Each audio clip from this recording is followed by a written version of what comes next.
Merci Madame la maire. Madame la maire, mes chers collègues, Monsieur le préfet, en me donnant la parole cet après-midi et en la donnant au groupe UDI Modem, en premier, en donnant la possibilité d'intervenir dans ce débat sur la sécurité des Parisiennes et des Parisiens, je ne sais pas si je dois remercier la conférence d'organisation ou le hasard, mais je ressens avec beaucoup d'humilité la fierté d'un président de groupe politique, d'une sensibilité reconnue, une famille de pensée, qui, année après année, mandature après mandature, maire de Paris après maire de Paris, qu'il soit de gauche ou de droite, ce groupe aura la fierté d'avoir persévéré dans la proposition de création d'une police municipale à Paris.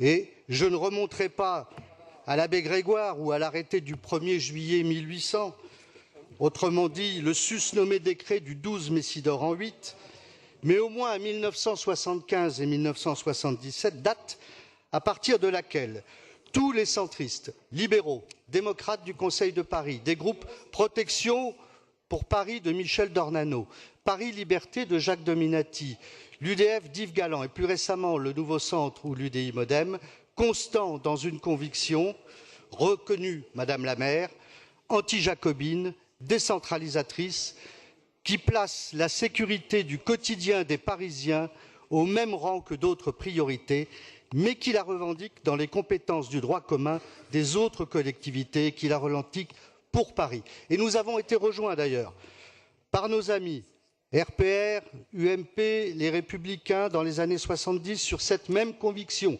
Et je salue ici Philippe Goujon et Pierre Charon qui, au Parlement, au Conseil de Paris, ont travaillé, se sont investis sur ces sujets. Quelle satisfaction, Madame la maire, d'avoir réussi à vous convaincre de ne pas persister dans votre obstination politique. J'aimerais qu'il n'y ait pas de brouhaha, qu'on écoute. C'est un débat très important. Je pense que chacun des arguments mérite d'être entendu. Et en plus, ce qu'a dit Éric Azière sur son groupe est tout à fait juste et je l'ai toujours reconnu. Mais quelquefois, la vérité et la justice sont difficiles à entendre. Pourquoi, Madame la maire, nous sommes heureux? Parce que nous avons réussi à vous convaincre de ne pas persister dans votre obstination politique, votre entêtement idéologique ou votre indifférence municipale, persister à ne pas voir la nécessité hurlante de créer à Paris une police municipale. Car j'espère, comme Florence Berthoud, que dans notre débat de cet après-midi, il s'agit bien de parler de la création d'une police municipale à Paris. Rassurez-moi, il ne s'agit pas de commenter une énième fois un diagnostic que vous avez commandé, gardé sous le coude jusqu'à vendredi dernier, il y a 10 jours, et dont vous avez tiré seul, vous-même, les conclusions dans la presse, avant même la restitution à votre conseil municipal et à votre majorité. Mais soit, nécessité fait loi, on est bien d'accord. Le constat s'impose, sans discussion superflue, Paris a besoin d'une police municipale. D'ailleurs, Madame la maire, le groupe UDI Modem ne vous fera pas le reproche, le mauvais procès de la procédure un peu cavalière, au grand galop, avec laquelle vous avez, sur ce sujet, été du diagnostic à la solution, en sautant les quelques haies touffues, vaguement réfractaires de votre coalition municipale. Nous vous soutenons sur la nécessité d'aboutir le plus rapidement possible à la création de cette police municipale parisienne. Et d'ailleurs, je profite de cette occasion pour saluer honnêtement votre pragmatisme et votre sens de l'opportunité au moment de la publication et des recommandations de cet audit. Il faut savoir ne pas rester sourd aux audits. Alors que dit cet audit? Oh, rien que nous n'ignorions. Néanmoins, je vais essayer d'en dégager les axes majeurs parce que le mot sécurité englobe un grand nombre de sujets auxquels les réponses ne désignent pas forcément impérativement comme solution la création d'une police municipale.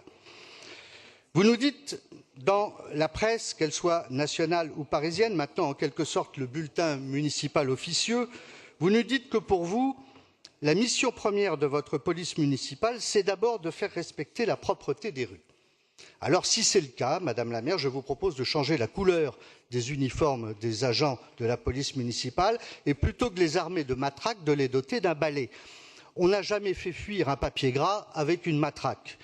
Mais moi, si je lis le rapport, je constate à l'inverse que la première attente des Parisiens tient au droit de vivre en sécurité dans leur ville, résumée par cette affirmation un peu naïve « Je veux être protégé des agressions ». C'est bien leur priorité des priorités. Ils veulent enfin être protégés contre les violences physiques, les violences verbales, y compris sexuelles, contre les vols dans un espace public parisien qui les expose 2 fois plus à ces actes de violence à Paris que dans le reste de l'Île-de-France. Deuxième priorité, énoncée, à la façon de Molière dans Le bourgeois gentilhomme. Je veux être protégé des comportements gênants qui privatisent l'espace public. Monsieur Jourdain aurait dit, voilà des mots qui sont trop rébarbatifs. Cette phrase-là ne me revient point, parler comme l'on parle.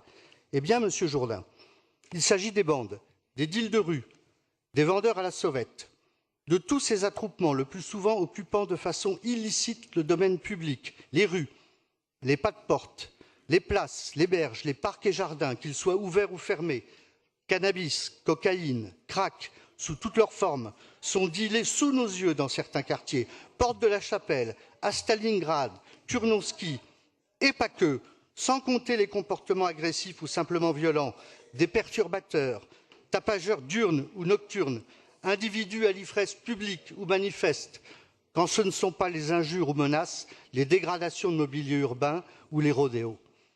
Pardon pour la brutalité de cet inventaire, mais ce qui doit être dit est dit. Voilà la deuxième priorité des Parisiennes et des Parisiens. Je n'invente rien, ce sont les 40 premières pages du rapport qui en compte 90. Ensuite, viendront dans l'ordre des attentes des Parisiens la sécurité des déplacements et de la circulation, la propreté, les nuisances sonores et une demande forte de visibilité de la présence policière dans l'espace public et d'accessibilité aux agents.